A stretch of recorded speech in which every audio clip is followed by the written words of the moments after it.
Mga bay diara mga balita gikan sa Visayas ug sa Mindanao. Sugda na to diri no kay nisaka ang ihap sa mga nangamatay tungod atong nahitabo nga pagkahugno sa yuta ug basura sa Binaliw landfill sa Cebu. Mga ito og update gikan kang John Aroa sa News 5 Visayas. John, unsa na may mga latest dinha ron? Chiki, nagpadayon paghihapon ang search and retrieval operation sa nahugno nga landfill diri sa Barangay Binaliw sa Cebu City. Makita nining video ang pag-retrieve sa patay lawas sa usa ka lalaki gikan sa landslide. Daghang mga empleyado sa maong waste facility ang nalubong og buhi human mahugno ang gabundok nga basura sa maong landfill. Sa katapusang ihap, misaka na sa 8 ang kumpirmadong namatay sa maong trahedya. 18 ang nakaluwas. Si Tatay Ranido nagbangutan human makabsi sa kinabuhi ang iyang asawa. Gisa-isay niya sa News 5 nga buhi pa sa diyang nakaplagan ang iyang asawa nga si Rowena. Apan lisod ang pagkuha sa iyang asawa tungod sa grabe nga pagkaipit. Diabot pa og usa ka adlaw diha pa nakuha si Rowena apan wala na kini kinabuhi. Si kinapa sa 28 ka mga biktima ang padayon paghihapon ng gipangita hangtod karong mga orasa. Samtang mibisita usab sa Cebu si Vice President Sara Duterte aron na kumustahon o kundi niyang giduaw kini mga survivors sa mga ospital aron kumustahon ang ilang sitwasyon. Samtang niabot sa karong weekend si Senator Amy Marcos kundiin iyang gibutyag sa mga sakop sa media nga mopalabang siya og resolusyon aron magpahigayon og Senate inquiry kalabot sa maong trahedya. Chiki.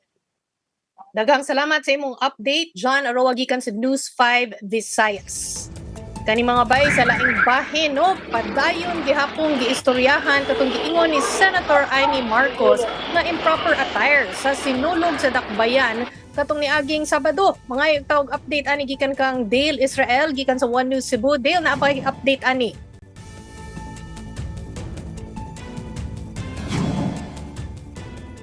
Dale, di ko kadungog nimo basi kinahanglan ni unmute.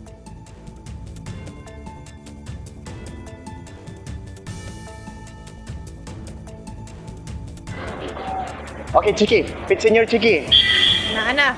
Pit senior kanimo. Okay. Oh, Chiki, aduna na karon diri sa City Hall sa may Magellan's Cross para sa dugang mga detalye or update sa sinulog Chiki. Sa ni kanang nakadaghan ang mga tao nga naa diri sa Cebu, labi na ang mga tinda, bahin sa Santo Niño, mga replika sa Santo Niño dinhi sa Cebu, mga vendors daghan kayo. Kani ang pinakabarato, tag 100 ni sa Chiki.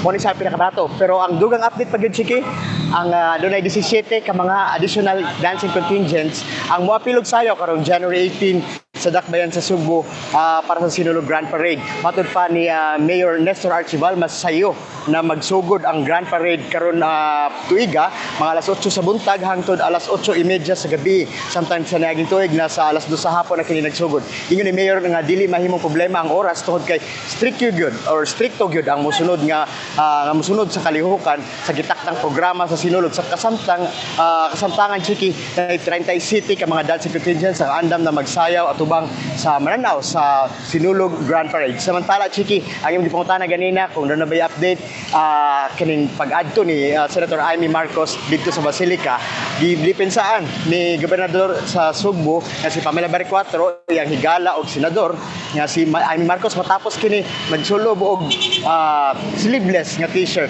ngadto sa Basilica pero gibawal man gud ni nga magsulob og sleeveless shirts, mga shorts, mga gising nga pantalon matod sa gobernadora dili unta magdali og hukom ang mga tao ug tungod kay ang mo papatigbabaw kuno nato ang sinulog nga angay lang nga pasayloon ang usa ka tinud-anay nga sayop sa senador.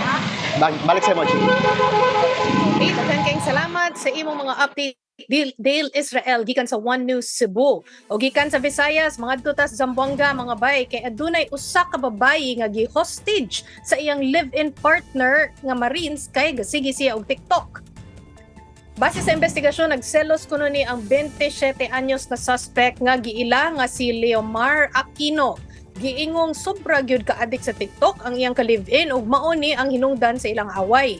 Gituok ni Aquino ang biktima og gitutukan sa iyang service firearm. Unya ni singgit ang biktima aron mangay og tabang. Niresponde dayon ang mga otoridad ug gidakop ang maong suspect nga moatubang karon og daghang kaso.